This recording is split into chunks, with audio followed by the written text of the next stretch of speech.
Hi everybody! In this video, I'm going to go over an application question for systems of equations.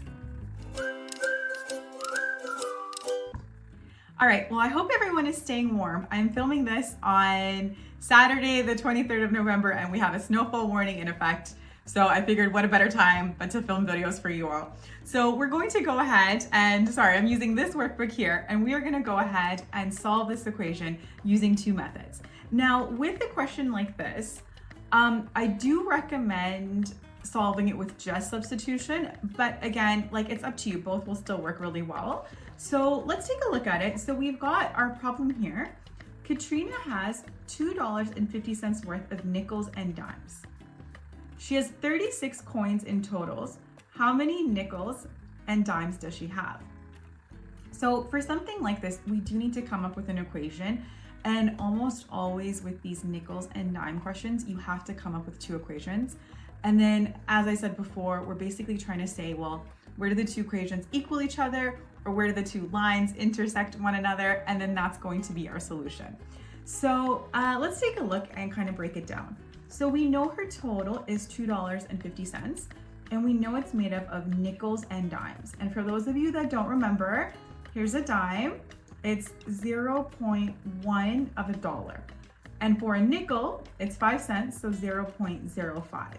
Now the key thing with this problem, we want to write it as how many cents would be in that dollar. Okay, so it's to the 100th place. And then the next portion of the question says that we know she has 36 coins in total. I'm going to say N equals nickels. And this equals the dimes. Now the first thing we know is that if I were to add up the number of nickels and dimes she has, we get a total of 36 coins. So that part's nice and good.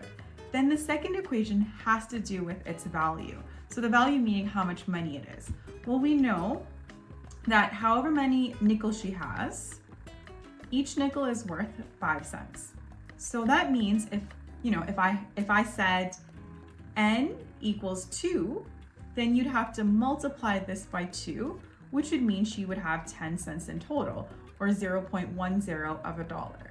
Now, since we don't know what N is yet, what we can say is the value times the number of nickels she has will help find us our total. I hope that made sense. Then the second portion is the number of dimes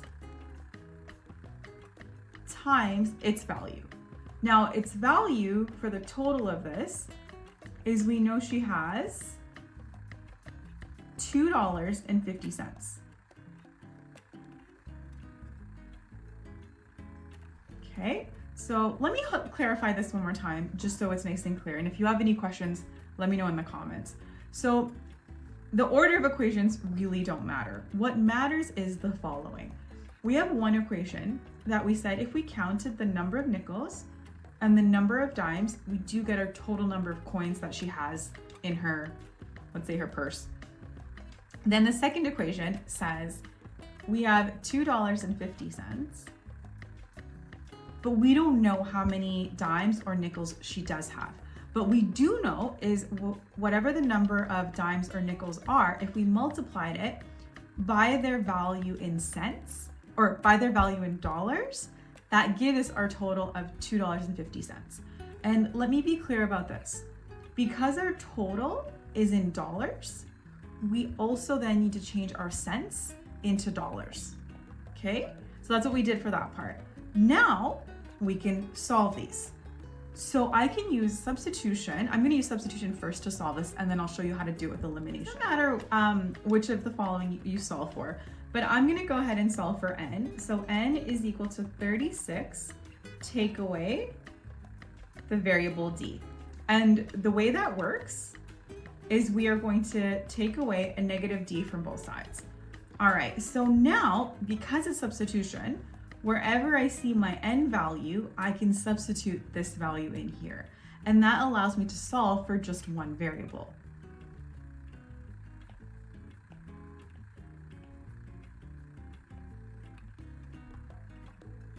So I'm just copying down the same equation, and when I see N, I'm going to pop that in here.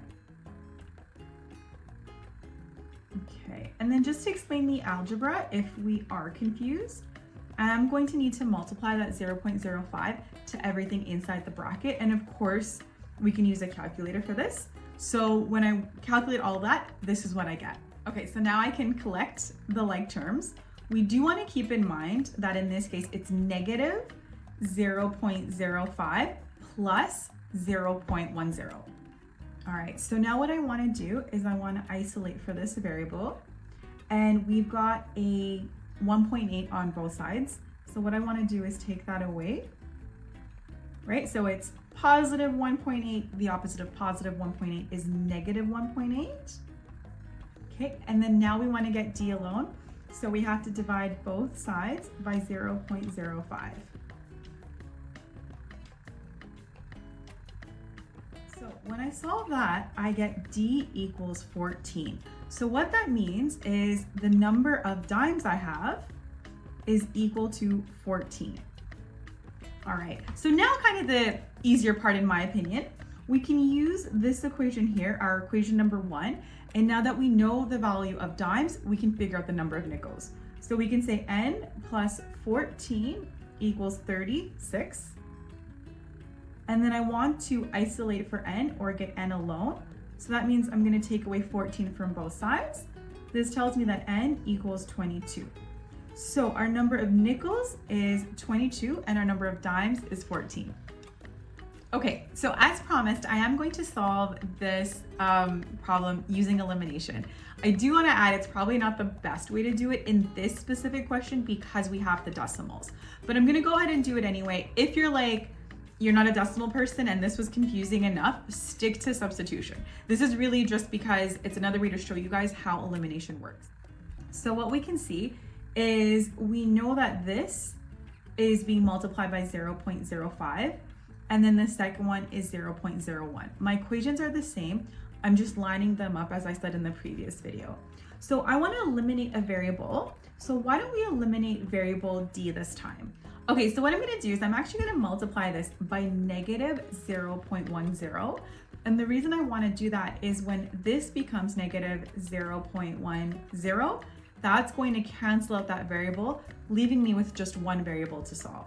So remember, once I'm multiplying it by a number, everything inside the equation also gets multiplied by that number. So that's going to leave me with the following.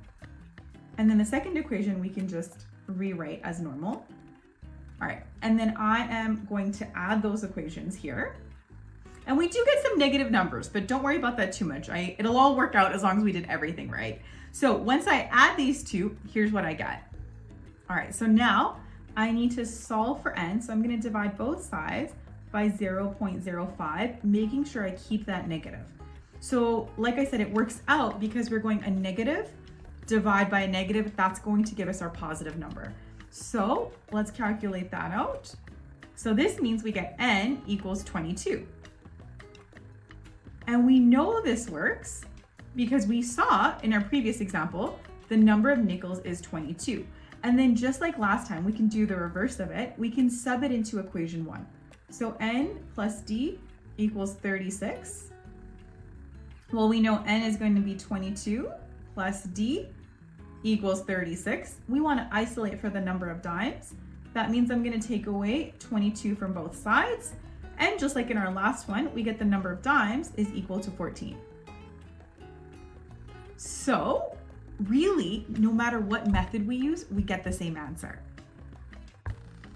Okay, so one of the things I want to make sure you all know how to do is to actually check your answers when you're working on your own. So of course, we can substitute our x and y's, or in this case, nickels and dimes into the equation, and we know it's going to work. But if we notice with this question, we had to come up with the equation.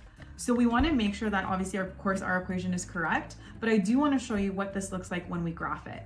So using our online graphing calculator, what I've done is I've kept everything the exact same, except whenever I see an n, I'm going to type in a y, and when I see the number of dimes, x, and when I see the number of dimes, I'm going to type in the y. And the reason for that is the graphing calculator can only input letters that are x and y.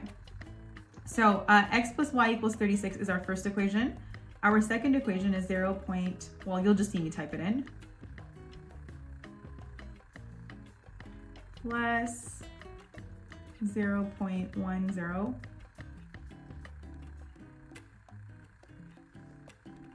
y equals to 14.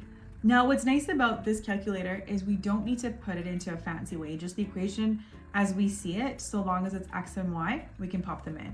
So that's what the two graphs look like. Wasn't 14, was it? It was 2.5.